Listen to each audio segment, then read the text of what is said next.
Hello. My name is Vignesh. I am from Oriental College. I am staying at Chittagam. मेरा पहला सवाल ये है कि अगर जब अल्लाह एक ही है तो फिर मेरे जो बैकग्राउंड है वो सब मुसलमान भाई है, मैं अकेला हिंदू, तो I request the sound people please, मेरी दरखास्त है साउंड वाले से साउंड जरा क्लियर कीजिए. Please see to it that the microphone is clear. I request the sound technicians to see to it that the microphone is clear, including my monitor speaker. भाई साहब आप जरा सवाल दोहरा सकते और आस्ते और जरा जोर से. अगर अल्लाह एक ही है ना तो मुझको भी चाहे तो मुसलमान बना सकते थे, पर क्यों नहीं? अल्लाह अगर एक है तो मुझको भी चाहे मुसलमान बना सकते थे, मैं वो क्यों हिंदू बना? भाई साहब का सवाल है अगर अल्लाह एक है तो मुझको भी मुसलमान बना सकते थे, उसने क्यों नहीं तुम्हें मुसलमान बनाया? भाई साहब का अच्छा सवाल है और इसका जवाब है कि हमारे आखिरी पैगंबर मोहम्मद सल्लल्लाहु अलैहि वसल्लम फरमाते हैं कि हर इंसान, हर बच्चा जब पैदा होता है वो दीनुल फित्र में पैदा होता है.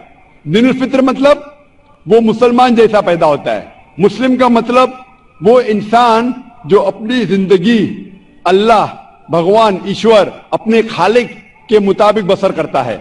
जो इंसान अपनी जिंदगी अपने खालिक, अपने अल्लाह के कहे हुए अहकामात के मुताबिक बसर करता है उसे कहते हैं अरबी में मुस्लिम.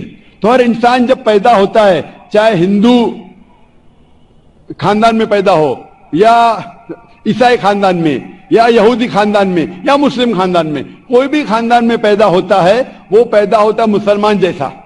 उसके बाद उसके वालिदैन, उसके बड़े, उसके टीचर्स उसे सिखाते हैं. अगर सही चीज सिखाते तो वो सही रास्ते पे रहता है, वरना वो दूसरे रास्ते पे भटक जाता है. हो सकता है कि वो बुत परस्ती करने लगे, वो मूर्ति पूजा करने लगता है, हो सकता है वो आग की पूजा करने लगे. इसीलिए अगर कोई गैर मुस्लिम बनता है, उर्दू में अक्सर कहते हैं नो मुस्लिम, जो गलत है. अंग्रेजी में कहते हैं convert. Convert means going from one track to the other which is wrong. सही लफ्ज है लौटा हुआ मुस्लिम, क्योंकि हर इंसान पैदा होता है मुस्लिम जैसा, फिर उसके वालिदैन, उसके बड़े के जरिए से वो गलत ट्रैक पे जाता है और जब सही ट्रैक पे आ जाता है वापस, सही लफ्ज है लौटा हुआ मुस्लिम. अंग्रेजी में कहेंगे रिवर्ट. अक्सर हम कहते हैं नौ मुस्लिम, जो इस्लामी तालीमात के मुताबिक गलत है. सही लफ्ज होना चाहिए लौटा हुआ मुस्लिम, रिवर्ट. और आपका सवाल था कि अल्लाह ने तुम्हें मुस्लिम क्यों नहीं बनाया? अल्लाह ने तुम्हें मुस्लिम ही बनाया. हो सकता है कि बचपन में आपके बड़े, आपके वालिदैन, आपके टीचर आपको सही रास्ता नहीं दिखा सके और आप गलत रास्ते पे गए, लेकिन इसके बावजूद आप अल्लाह को दोषी नहीं ठहरा सकते. आप ये पूछ सकते कि अल्लाह ने क्यों मुझे हिंदू खानदान में पैदा किया? अगर मुस्लिम खानदान में पैदा किया होता, हो सकता है कि मैं मुसलमान होता. अल्लाह ताला फरमाते हैं कुरान मजीद में, सूरह फुरकान में, सूरह नंबर 25, कि अल्लाह अगर चाहे तो सारे इंसानों को मुसलमान बना सकता है. लेकिन फिर टेस्ट क्या है? अगर टीचर चाहे तो सारे स्टूडेंट को पास कर सकता है, लेकिन टेस्ट क्या? टेस्ट वो होता है क्या टीचर सही तालीम देने के बाद इम्तिहान लेता है. जो आदमी सही जवाब देता है वो पास होता है, जो गलत देता है फेल होता है. तो अल्लाह ताला ने सारे इंसानों को अपना आखिरी पैगाम दे चुका है कुरान मजीद. उसके बाद अगर इंसान उस पर अमल करते तो पास होते, अमल नहीं करते तो फेल होते. और अगर आप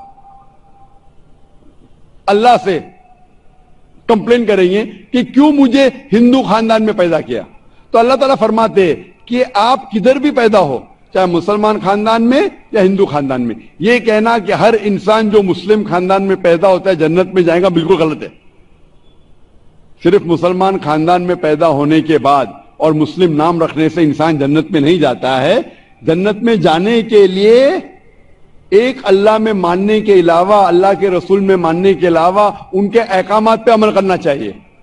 हर मुस्लिम अमल तो नहीं करता है, तो हर इंसान जो मुस्लिम खानदान में जाएगा جو مسلم خاندان میں پیدا ہوتا ہے وہ جنت میں نہیں جائے گا. لیکن اللہ تعالیٰ یہ فرماتے ہیں کہ ہر انسان کو سورہ فصلت میں سورہ نمبر 41 آیت نمبر 53 اللہ تعالیٰ فرماتے سنوریم آیاتنا فی الآفاق وفی انفسہم حتی یتبین انہ الحق، کہ بہت جلدی ہم آپ کو اپنی نشانیاں دکھائیں گے. اللہ تعالیٰ فرما رہے انسانوں سے کہ جلد ہم آپ کو ہماری نشانیاں دکھائیں گے ہورائزنز میں، تاکہ آپ پہ واضح ہو جائے کیا حق ہے، کیا اللہ ایک ہے، اللہ کے علاوہ کوئی معبود نہیں ہے. لیکن حق ظاہر ہونے کے بعد ہر انسان اس پہ عمل کرنا ضروری نہیں. وہ سوچنے لگے، وہ انسان سوچ سکتا ہے کہ اگر میں اسلام قبول کروں تو ہو سکتا ہے کہ میرے دوست مجھے چھوڑ دیں گے، ہو سکتا ہے کہ میرے والدین مجھے جائیداد سے دخل کر دیں گے، ہو سکتا ہے کہ مجھے میرے تجارت میں نقصان ہو. تو یہ سب چیزیں انسان کو بہت بار بھٹکاتی ہے اور حق قبول کرنے سے روکتی ہے.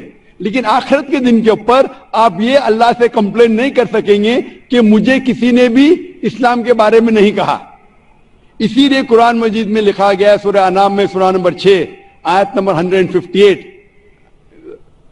کہ اس دن، آخرت کے دن، اگر آپ کہیں گے کہ میرے والدین بت پرست تھے، مورتی پوجا کرتے تھے، اسی لیے میں کر رہا ہوں، تو اللہ تعالیٰ فرمائے گا یہ بہانہ نہیں چلے گا، کیونکہ اللہ تعالیٰ خود ہر انسان کے دل میں واضح کر دیتا ہے حق کیا ہے، اور واضح کرنے کے بعد آپ کے پاس کوئی شکایت کا موقع نہیں رہے گا. اور آپ کو بھی، آپ آج اس مجلس میں آ چکے ہیں اور میں نے لاکھوں لوگ کے سامنے آپ کو واضح کیا ہے کہ خدا ایک ہے، اس کے علاوہ کوئی معبود نہیں، اور محمد صلی اللہ علیہ وسلم اس کے آخری پیغمبر ہے. اگر آج آپ اس بات کو نہیں مانیں گے تو کل آپ یہ کمپلین نہیں کر سکیں گے، آپ شکایت نہیں کر سکیں گے اللہ سے کہ مجھے پتا نہیں تھا. باقی لوگ کر سکیں گے کہ نہیں، وہ بعد میں دیکھا جائے گا. آپ تو اللہ تو واضح کر دیا کس کے ذریعے پتا نہیں، لیکن آج میرے ذریعے تو کر رہا ہے آپ کو، اور اتنے لاکھوں لوگ شہادہ دے رہے اور کروڑوں لوگ ٹیلی ویژن پہ دیکھ رہے آپ کو.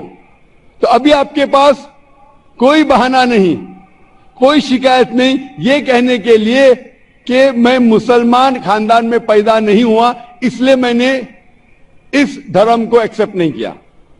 میں آپ سے پوچھنا چاہتا ہوں بھائی صاحب، آپ مانتے ہیں کہ خدا ایک ہے؟ وہ تو ہے. آپ مانتے ہیں خدا ایک ہے؟ ہاں. آپ مانتے ہیں کہ بت پرستی غلط ہے؟ پر کون سا خدا ہے وہ پتا نہیں.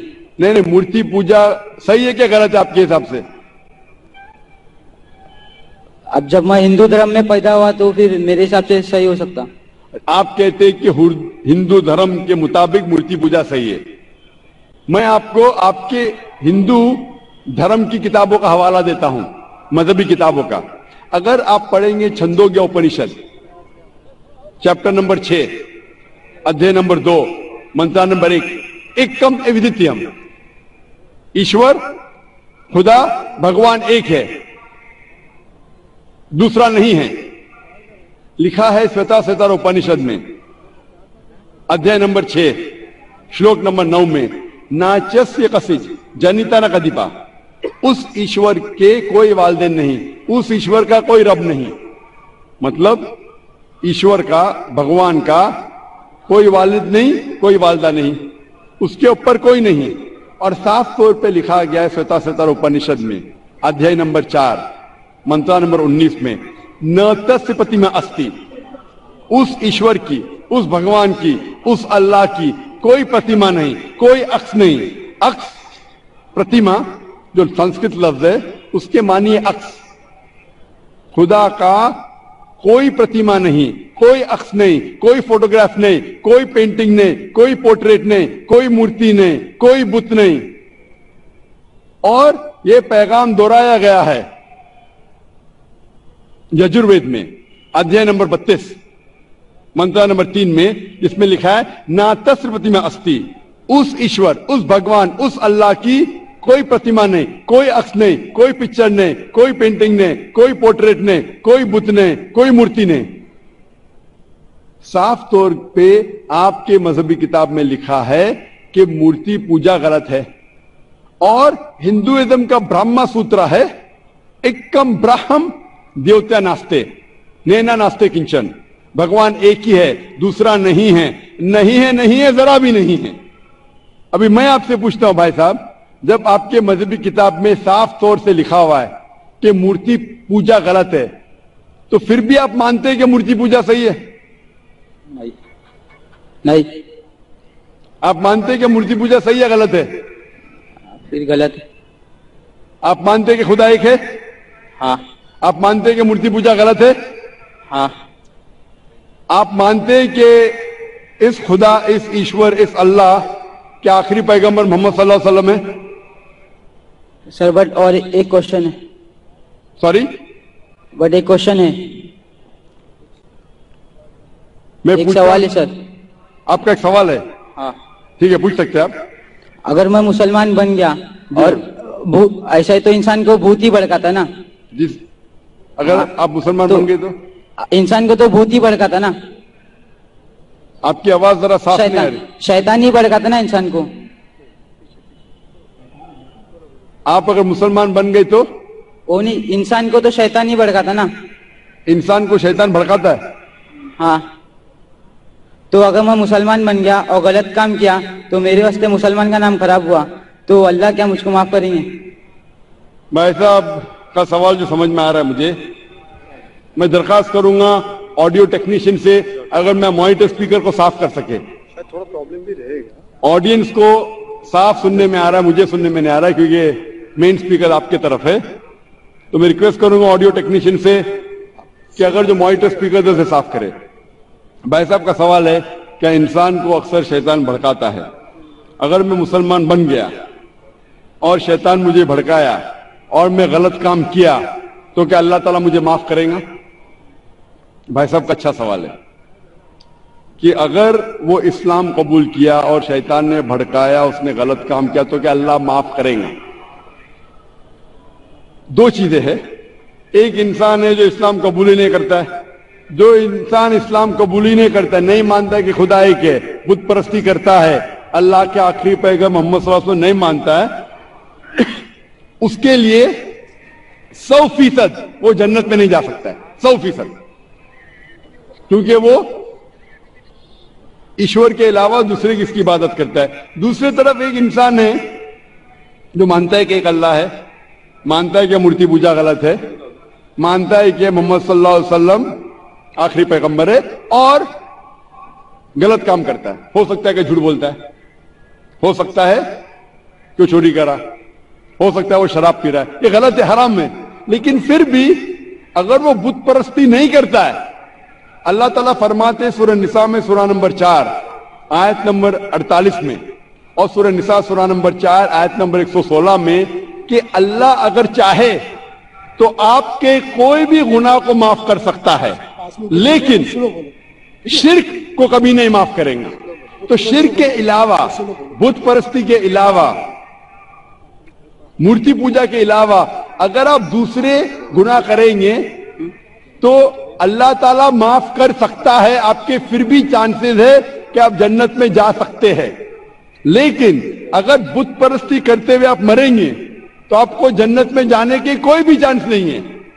इसीलिए अल्लाह ताला फरमाते हैं कि जब मेरे बंदे सारे दिन गुनाह करते हैं, गलत काम करते हैं, लेकिन जब रात को तौबा करते हैं तो मैं उन्हें माफ कर लेता हूं। मेरे बंदे अगर रात को गुनाह करते हैं और दिन में तौबा करते हैं तो मैं उन्हें माफ कर लेता हूं, क्योंकि अल्लाह सुब्हाना व तआला रहमान और रहीम है। वो रहमत वाला है और करम करने वाला है। आप अगर गलतियां करेंगे, अगर शैतान भड़काएगा तो पढ़ो औज़ु बिल्लाहि मिनश शैतानिर रजीम। जब आपको पता चलेगा आपने गलती की, अल्लाह से तौबा करो, दुआ करो कि फिर से वो चीज नहीं करेंगे, और अच्छी नीयत से फिर से अल्लाह की तरफ पलटते, अल्लाह ताला माफ करेगा। फिर से आप गुनाह करेंगे, फिर से माफी मांगो, اللہ رحمان اور رحیم ہے. جب بھی معافی مانگو سچے دل سے مانگو, انشاءاللہ اللہ آپ کو معاف کریں گا. اور اگر آپ بت پرستی سے دور ہے, یہ سب سے بڑا گناہ ہے, تو آپ کے ہائی چانسز ہے کہ آپ جنت میں جائیں گے. تو ابھی میں آپ سے پوچھنا چاہتا ہوں. ہاں سر, ایک سیکنڈ سر, کیا قرآن میں لکھا ہے نا شراب حرام ہے؟ جی ہاں, تو جب سگریٹ بھی حرام ہوگا؟ سگریٹ بھی پینا حرام ہے, قرآن میں نہیں لکھا ہے لیکن حرام ہے. اچھا, یہی پوچھنا چاہتا تھا کیونکہ ہمارے یہاں جو ایک سیکٹر مسجد میں جماعتیں آتے وہ بھی سگریٹ پیتے تھے. شراب پینا تو صاف طور پہ کہا گیا ہے قرآن مجید میں سورہ مائدہ سورہ 5 آیت نمبر 90 میں کہ حرام ہے. لیکن سگریٹ پینا قرآن مجید میں اس کا ذکر آتا ہے سورہ بقرہ میں سورہ نمبر 2 آیت نمبر 195 کہ اپنے ہاتھ سے اپنا خود قتل مت کرو, یعنی سوسائڈ مت کرو.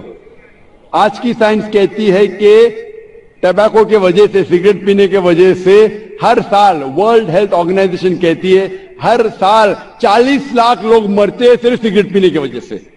دنیا میں دوسرے نمبر پہ آتا ہے شراب کے بعد, تو سب سے زیادہ موت ہوتی ہے کوئی چیز پینے یا کھانے کی وجہ سے, وہ ہے سگریٹ. تو کیونکہ پہلے لوگ کو پتا نہیں تھے کہ سگریٹ از سلو پوائزننگ, تو کئی علماء کہتے تھے مکروہ ہے. آج 400 سے زیادہ فتوے ہیں سعودی میں, ایجپٹ میں, جو کہا گیا ہے کہ سگریٹ پینا حرام ہے. ابھی جو لوگ کو لت لگ گئی ہے, ہم اللہ سے دعا کرتے کہ اللہ انہیں ہدایت دے. لیکن اگر کوئی مسلمان غلط کر رہا ہے اس کا مطلب نہیں کہ آپ کو بھی کرنا چاہیے. ہم دعا کریں گے کہ ان مسلمان کو اللہ تعالیٰ طاقت دے کیا یہ بری لت سے انہیں نجات ملے. میں آپ سے پوچھنا چاہتا ہوں, کیا آپ مانتے کہ خدا ایک ہے؟ ہاں. آپ مانتے ہیں بت پرستی غلط ہے؟ ہاں. آپ مانتے ہیں کہ محمد صلی اللہ علیہ وسلم آخری پیغمبر ہے؟ سر میں بھی تو تھوڑا اسلام ریسرچ کر رہا ہوں, اس کے بعد میں خود بخود قبول کر لوں. انشاءاللہ بھائی صاحب چاہتے ہیں کہ وہ اسلام کے بارے میں اور ریسرچ کرے, اور میں چاہوں گا کہ آپ میرے ہاتھ سے ایک ترجمہ لیں قرآن کا, اور میری درخواست ہے کہ آپ قرآن مجید کا ترجمہ پڑھیے, اور انشاءاللہ اس سے آپ ہدایت پائیں گے. اور جب مطمئن ہو جائیں گے کہ یہ مذہب صحیح ہے, پھر ہی قبول کرنا, کوئی زبردستی نہیں. آپ جب مطمئن ہو جائیں گے کہ یہ اسلام, یہ قرآن میں صحیح باتیں لکھی ہے, یہ سب سے بہترین مذہب ہے, پھر ہی آپ قبول کیجئے. میں درخواست کروں گا کہ آپ سٹیج پہ آ کے انشاءاللہ قرآن مجید کا نسخہ مجھ سے لے سکتے. Sir thank you.